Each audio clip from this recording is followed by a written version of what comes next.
নমস্কার। SIR final লিস্টে যাদের নামের পাশে অ্যাডজুডিকেশন কথাটি লেখা ছিল এবং বর্তমানে যে সাপ্লিমেন্টারি এবং ডিলিটেড লিস্ট বেরুচ্ছে, এখানে যদি দেখা যায় আপনার নামটি ডিলিট হয়ে গেছে, তাহলে কিন্তু আপনি অনলাইনে অ্যাপিল করতে পারবেন। এবার এই অনলাইনে অ্যাপিল করতে গিয়ে অনেকের কিন্তু ফর্ম সাবমিট হচ্ছে না। তার কারণ হচ্ছে আধারের সঙ্গে ভোটার কার্ডের নামের মিসম্যাচ আছে, যার দরুন ফর্ম সাবমিট হচ্ছে না। তাই এই অবস্থায় দাঁড়িয়ে আপনারা কি করবেন? এছাড়া এখানে brief facts of the appeal এবং রিলিফ সাউটস এই ঘরগুলোতে কি লেখা হবে, এটাও কিন্তু আজকের ভিডিওতে আমরা দেখে নেব এবং টোটাল ফর্মটা সাবমিট করার পর প্রসেস কি আছে, স্ট্যাটাস কি করে চেক করবেন, সবকিছু কিন্তু আজকের ভিডিওতে আমরা দেখে নেব। আবেদন করার জন্য voters.eci.gov.in এই পোর্টালে চলে আসতে হবে। ওয়েবসাইটের লিঙ্কও ডেসক্রিপশনে দেওয়া থাকবে। এখানে আসার পর একটু নিচের দিকে চলে আসবেন। এখানে সাবমিট অ্যাপিল ফর ইন্ডিভিজুয়ালস এই অপশনটায় আপনাকে ক্লিক করতে হবে। আমি আপাতত এই অপশনটায় ক্লিক করছি। এখানে ক্লিক করার পর এই পোর্টালে আপনাকে ফোন নাম্বার পুট করে লগ ইন করতে হবে। যদি এই পোর্টালে আগে থেকে আপনি রেজিস্ট্রেশন করে না থাকেন, তাহলে সাইন আপ অপশনে ক্লিক করবেন। এখানে আপনার ফোন নাম্বার এবং ক্যাপচা পুট করে কন্টিনিউ করবেন। এরপর আপনার ফার্স্ট নেম এবং লাস্ট নেম পুট করে রিকোয়েস্ট ওটিপি করবেন। এরপর আপনার ফোনে একটি ওটিপি চলে আসবে, সেটা এখানে পুট করে ভেরিফাই করবেন। ভেরিফাই হয়ে গেলেই আপনার রেজিস্ট্রেশন প্রসেস কমপ্লিট হয়ে যাবে। এরপর আপনি লগ ইন করতে পারবেন। লগ ইন করার জন্য আবার সাবমিট অ্যাপিল এই অপশনটায় ক্লিক করবেন। এখানে সেম ফোন নাম্বার এবং ক্যাপচা পুট করে রিকোয়েস্ট ওটিপি করবেন। এরপর আপনার ফোনে ওটিপি চলে আসবে 6 সংখ্যার, সেটা এখানে পুট করে ভেরিফাই করবেন। এরপর আপনার সামনে এই টাইপের একটি ড্যাশবোর্ড চলে আসবে। এরপর আপনার যে ভোটার কার্ড নাম্বারটি ডিলিট হয়ে গেছে সেই ভোটার কার্ড নাম্বার এখানে টাইপ করে দেবেন। তারপর সার্চ অপশনে ক্লিক করবেন। ভোটার কার্ড নাম্বার পুট করার সঙ্গে সঙ্গে এখানে ওই ব্যক্তির নাম শো হচ্ছে। এই যে নামটা শো হচ্ছে না, এটা কিন্তু ভোটার কার্ড অনুযায়ী নামটা শো হচ্ছে। এরপর অ্যাপ্লিক্যান্ট ডিটেল এখানে ফিল করতে হবে। এখানে দেওয়া হচ্ছে ফুল নেম। এখানে এবার আপনার যে ফুল নেমটা পুট করবেন, এটা আধার কার্ড অনুযায়ী যে নামটা আছে সেই নামটা পুট করবেন। অনেকেরই সমস্যা হচ্ছে, আপনারা দেখতে পাবেন অনেকের ভোটার কার্ডের সঙ্গে আধার কার্ডের নামের মিসম্যাচ আছে।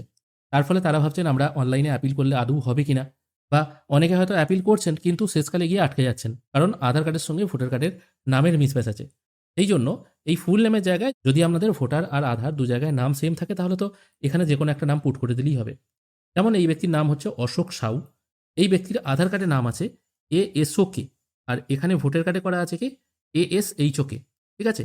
তাই এখানে যখন আপনারা অ্যাপিল করবেন, এখানে আধার কার্ডে যে নামটা আছে সেই নামটা পুট করেই অ্যাপিল করবেন। তবেই কিন্তু আপনার কোনো রকম সমস্যা হবে না। আর এখানে যদি আপনি ভোটার কার্ডের নামটা পুট করে দেন এবং আধার কার্ডে এই নামটা রয়ে গেছে, সেক্ষেত্রে কিন্তু আপনার ফর্ম সাবমিট হবে না। এখানে আপনার ফোন নাম্বার শো হবে, এটা অলরেডি ভেরিফাই হয়েই আছে। তারপর এপিক কার্ড নাম্বার আপনি এখানে যেটা পুট করেছিলেন সেটাই এখানে চলে আসবে। যদি ঘর ফাঁকা থাকে এই এপিক কার্ড নাম্বারের জায়গায় বা এই জায়গায় পেস্ট করে দেবেন। তারপর আপনার ফুল অ্যাড্রেস উইথ পিনকোড, আপনার ভোটার কার্ডে যে অ্যাড্রেসটা আছে সেই অ্যাড্রেসটা সম্পূর্ণটা এখানে পুট করে দেবেন বা লিখে দেবেন অথবা টাইপ করে দেবেন। তারপর বলা হচ্ছে brief facts of the appeal. এখানে আপনাকে অ্যাপিল করতে হবে। দেখুন, সহজ কথায় একটা কথা বলে দিচ্ছি। অনেকেই বলছেন আমি অ্যাপিল করতে গিয়ে আমার নামের স্পেলিংটা ভুল করে ফেলেছি, গ্রামের নামটা ভুল দিয়ে ফেলেছি, অথবা কেউ বলছেন এই অ্যাপিল করার সময় আমি আমার ভোটার কার্ড নাম্বারটা দিইনি বা আমি আমার বাবার নামটা দিতে ভুলে গেছি। কোনো সমস্যা হবে কি? দেখুন, কোনো সমস্যা হবে না। কারণ এই যে অ্যাপিল করা হচ্ছে, আপনি তো অনলাইনে অ্যাপিল করছেন। এই অ্যাপিলটা সোজাসুজি অনলাইনের মাধ্যমে যেখানে পৌঁছে যাওয়ার চলে যাচ্ছে। এরপর সেই বিচারকরা বা ট্রাইব্যুনাল কমিটি যখন আপনার এই অ্যাপিলটা দেখবে, মানে আপনার নামটা ডিলিট হয়ে গেছে, যেমন কি আমরা স্কুলে যেতাম, স্কুলে যখন ২ দিন অনুপস্থিত থাকতাম, সেক্ষেত্রে হেডমাস্টারকে একটা চিঠি করা হতো যে আমি এই কারণের জন্য স্কুলে আসতে পারিনি। এক্ষেত্রেও ওই একই জিনিস হচ্ছে কিন্তু। তাই এখানে যদি কোনো ছোটখাটো মিস্টেক হয়েও যায়, সেক্ষেত্রে কিন্তু কোনো রকম অসুবিধা নেই। কারণ এখানে আপনার ভোটার কার্ড নাম্বারটাই মেন, এবং আপনার আসল কথা হচ্ছে আপনার ভোটার কার্ড নাম্বারটা ডিলিট হয়ে গেছে এবং সেটা যাতে রাখা হয় সেই জন্য আপনি আবেদন জানাচ্ছেন। এছাড়া কিন্তু অন্য কোনো কথা নয়। তাই এখানে আপনি যত কম শব্দে যত কম টাইপ করে লিখবেন সেটাই কিন্তু মঙ্গল। এখানে আপনি যেটা সঠিক লিখে দিলেন এবং বিচারকরা মনে করলো যে বাহ, এখানে খুব সুন্দর লিখেছে, তো এনাকে আমি বৈধ ভোটার হিসেবে মান্যতা দিয়ে দিচ্ছি। অথবা এরকম হলো ইনি খুব ভালোভাবে লিখতে পারেননি, এনার ইংরাজিতে অনেক স্পেলিং মিস্টেক আছে, যার দরুন ইনি বৈধ ভোটার নন, এনাকে আমি অবৈধ ভোটার ঘোষণা করে দিচ্ছি। এর সঙ্গে কিন্তু এটার কোনো সম্পর্ক নেই। তাই আপনারা যারা ভুল সাবমিট করে ফেলেছেন, চিন্তায় আছেন যে কি হবে, এটা কিন্তু ভয় পাওয়ার কোনো কারণ নেই। আপনারা নিশ্চিন্তে থাকুন। আর এখানে কি লিখবেন, কিছুদিন আগে আমি একটি ভিডিও পাবলিশ করেছিলাম, সেখানে আমি বলেছিলাম আজকের ভিডিওতে একটু অন্যভাবে লিখবো। অবশ্যই এখানে বলবেন আপনার ভিডিও দেখে তো আমরা অলরেডি সাবমিট করে দিয়েছি, তাহলে কি আমাদের ভুল হয়ে যাবে? না, ভুল কিছুই নয়। ওই যে বললাম না, হেডমাস্টারকে চিঠি করার মতো, যে আমার শরীর খারাপ ছিল সেই দরুন আমি স্কুলে আসতে পারিনি। অথবা কেউ লিখলো আমার ১১০ ডিগ্রি জ্বর উঠে গিয়েছিল, যার ফলে আমার হাতে পায়ে প্রচণ্ড ব্যথা, আমি বিছানায় শয্যাশায়ী ছিলাম, মা বাবা আমার মাথায় জলপট্টি দিচ্ছিল, সেই জন্য আমি বিদ্যালয়ে অনুপস্থিত ছিলাম, আমার অপরাধ ক্ষমা করবেন, মার্জনা করবেন। ব্যাপারটা হচ্ছে এরকমই, কিন্তু জিনিসটা অতটা হাস্যকর ব্যাপারও নয়। যাদের এই সমস্যা হয়েছে তারাই বুঝবেন এই জিনিসটা কতটা চাপের। বহু মানুষ হিয়ারিংয়ে গেছেন, হিয়ারিংয়ে সব কিছু ডকুমেন্টস চেক করা হলো, তারপর জিনিসগুলো বিচারাধীন হলো, বিচারকরা বিচার করলেন এবং শেষকালে দেখালেন কি এনারা অবৈধ ভোটার।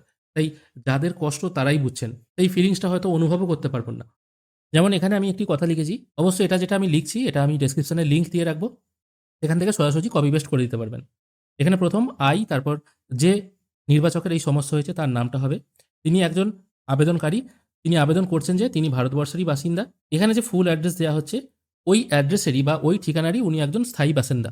তিনি আগেও ভোটার ছিলেন এবং ভোটার হিসাবে তিনি এনরোল ছিলেন এবং তার বাবা মা দাদু ঠাকুমা এনাদের নামও 2002 এর ভোটার লিস্টে ছিল।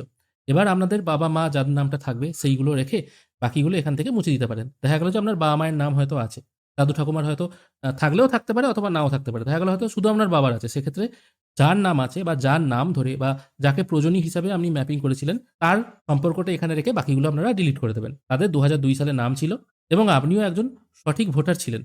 যখন হিয়ারিং হয়েছিল আপনি আপনার সমস্ত নথি দেখিয়েছিলেন, কিন্তু এত কিছু থাকা সত্ত্বেও আপনার নামটি বিচারাধীন ছিল এবং তারপর যখন সাপ্লিমেন্টারি এবং ডিলিটেড লিস্ট পাবলিশ হয় সেখানে ডিলিটেড লিস্টের জায়গায় আপনার নামটি আছে এবং যেটা পাবলিশ হয়েছে 5/4/2026-এ। এবার দেখুন এই যে ডেটটা আমি পেয়েছি, এই ডেটটা আমি কোথা থেকে পেলাম? এই ডেটটা আপনারা বের করতে পারবেন। এই যে এখানে যে ভোটার লিস্ট আপনাদের পাবলিশ হয়েছিল, বিভিন্ন রকম ভোটার লিস্ট তো পাবলিশ হচ্ছে। এখানে আজ পর্যন্ত টোটাল মানে গতকাল পর্যন্ত 11টা লিস্ট পাবলিশ হয়েছে। এবার আপনাদের নামটা যে লিস্টে ছিল, ধরুন আপনাদের নামটা এই 10 নম্বর ডিলিটেড লিস্টে আছে। মানে এই ডিলিটেড লিস্টে আপনাদের নামটা হয়তো বাতিল করে দেওয়া হয়েছে। এবার এই 10 নম্বর লিস্ট কবে প্রকাশিত হয়েছিল? এটা লিস্ট ডাউনলোড করলেই আপনারা বুঝতে পারবেন। এই তারিখটা এখানে মেনশন করে দেবেন। যেমন এখানে আমি একটি লিস্ট বার করেছি, এখানে দেখা যাচ্ছে 27/3/2026 তারিখের বিকেল 5টা অবধি। এই লিস্টটা তার মানে 27/3/2026-এ বেরিয়েছিল। এইভাবেই কিন্তু আপনারা এই ডেটটা এখানে মেনশন করে দিতে পারেন। যদি মনে করেন যে আমরা ডেট দেব না, এক্ষেত্রে এখানে আপনারা বলতে পারেন মাই নেম ওয়াজ ডিলিটেড, আমার নাম ডিলিট হয়ে গেছে ফ্রম দ্য ইলেক্টর রোল থেকে। ধরুন আপনার ডেটটা মনে নেই, এটা আপনি তাহলে ডিলিট করে দিন, কোনো অসুবিধা নেই। Which I think is unjustified, যেটা আমার মনে হয়েছে এটা ঠিকঠাক হয়নি, জাস্ট এই কথাটাই লিখলেন। অর্থাৎ সহজ কথায় এখানে ব্রিফ ফ্যাক্টসের জায়গায় আপনি লিখছেন আপনি ভারতের বাসিন্দা। এখানে আপনার যে ফুল অ্যাড্রেসটা দেওয়া হয়েছে এই অ্যাড্রেসেই আপনি দীর্ঘদিন ধরে আছেন। আপনার বাবা মা দাদু ঠাকুমার নাম 2002 এর লিস্টে ছিল। হিয়ারিং যখন হয়েছিল আপনি সমস্ত কাগজপত্র জমা দিয়েছিলেন, তা সত্ত্বেও আপনার নামটা বিচারাধীনে চলে গেছিল এবং যখন বিচারকরা বিচার করেছেন আপনার নামটিকে ডিলিট করে দিয়েছেন। কিন্তু আমার নাম ডিলিট হওয়ার কথা নয়, এটা আমি আনজাস্টিফাইড মনে করছি। ঠিক আছে, এটা আপনি আবেদন করলেন। এবার রিলিফ সাউটস এই জায়গায় কি লিখবেন? ওই একই কথা, অতএব মহাশয় আমার এই ভুলটা মার্জনা করবেন। যেমন আমরা হেডমাস্টারকে চিঠিতে লিখি, ঠিক একই জিনিস এখানেও লিখতে হবে। আমি এখানে একটা স্যাম্পল হিসেবে দেখাচ্ছি, যেমন অশোক সাউ এই ব্যক্তিকে ধরে আমি দেখাচ্ছি। আপনারা যখন এই জিনিসটা টাইপ করবেন এখানে 3 জায়গায় নাম লেখার জায়গা আছে। এই ব্রিফ ফ্যাক্টসের জায়গায় এক জায়গায় নাম লেখার জায়গা আছে অশোক সাউ, আর রিলিফ সাউটসের জায়গায় 2 জায়গায় নাম লেখার জায়গা আছে। অবশ্য হ্যাঁ, এই কথাগুলোই যে আপনাদের লিখতে হবে তার কোনো মানে নেই। যদি আপনার মনে হয় আমি এর থেকেও ভালো সাজিয়ে গুছিয়ে লিখতে পারবো সেটা লিখতেই পারেন। তবে অনেকেই বলেছেন যে এখানে কি লিখবো সেটা যদি একটা স্যাম্পল দেওয়া হয় ভালো হয়। অবশ্য এর আগেও আমি একটা ভিডিওতে স্যাম্পল দিয়েছি, এটা একটা অন্য রকমের স্যাম্পল, যেকোনো একটা আপনারা ইউজ করতে পারেন। এখানে যেমন বলা হচ্ছে, আবারও বলছি এই নামগুলো কিন্তু আপনারা চেঞ্জ করে দেবেন, তাহলে কিন্তু অ্যাপিলটা ভুল হয়ে যাবে। ঠিক আছে, মানে আপনার অ্যাপিল অন্য জনের নাম হয়ে যাচ্ছে, এটা কিন্তু একটা মারাত্মক ভুল। তাই এই জিনিসটা মোটামুটি একটু ঠিকঠাক রাখবেন, বাদ বাকি যদি বানান টানান একটু একটু ভুল হয়ে যায় কোনো রকম অসুবিধা নেই। আর তারপরে এখানে কি বলা হচ্ছে, আপনি আপনার নাম দিয়ে বলছেন আমি মাননীয় ট্রাইব্যুনালকে আবেদন জানাচ্ছি যে এই একটা ভুলভাবে আমার নামটা ডিলিট করে দেওয়া হয়েছে, সেটা যেন আমার ভোটার লিস্টে থাকে বা অ্যাড করে দেওয়া হয়, সেটাই আমি অনুরোধ জানাচ্ছি। ব্যাস এইটুকুই আপনি অনুরোধ করছেন এবং সঠিক বিচার পাওয়ার জন্য একটা আবেদন জানাচ্ছেন, ব্যাস এইটা হয়ে গেল। এরপর প্লেস মানে আপনি কোথা থেকে আবেদন করছেন আপনার গ্রামের নামটা এখানে পুট করে দিয়ে সাবমিট অপশানে ক্লিক করবেন।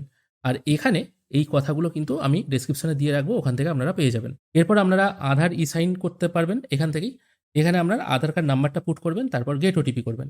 গেট ওটিপি করলেই আপনার আধার রেজিস্টার ফোনে একটি ওটিপি চলে আসবে, এটা এখানে পুট করে দিয়ে এই অপশনটায় টিকমার্ক দিয়ে সাবমিট করবেন। এখানে আপনার ফর্ম সাকসেসফুলি সাবমিট হয়ে গেল এবং একটি অ্যাপিল নাম্বার জেনারেট হলো। এবার এখান থেকে একটি অ্যাকনোলেজমেন্ট ডাউনলোড করার অপশন দিচ্ছে। ক্লিক হেয়ার অপশনে যখনই আপনি ক্লিক করবেন আপনারা যে ফর্মটি ফিল আপ করেছেন সেটা আপনাদের সামনে শো হবে।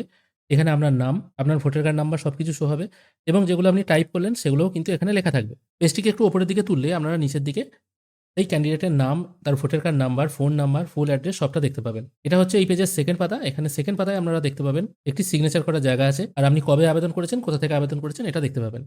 এটা আপনারা প্রিন্ট আউট নিয়ে রাখবেন। ফর্ম তো সাবমিট হয়ে গেল, এরপর আপনারা স্ট্যাটাস কী করে চেক করবেন?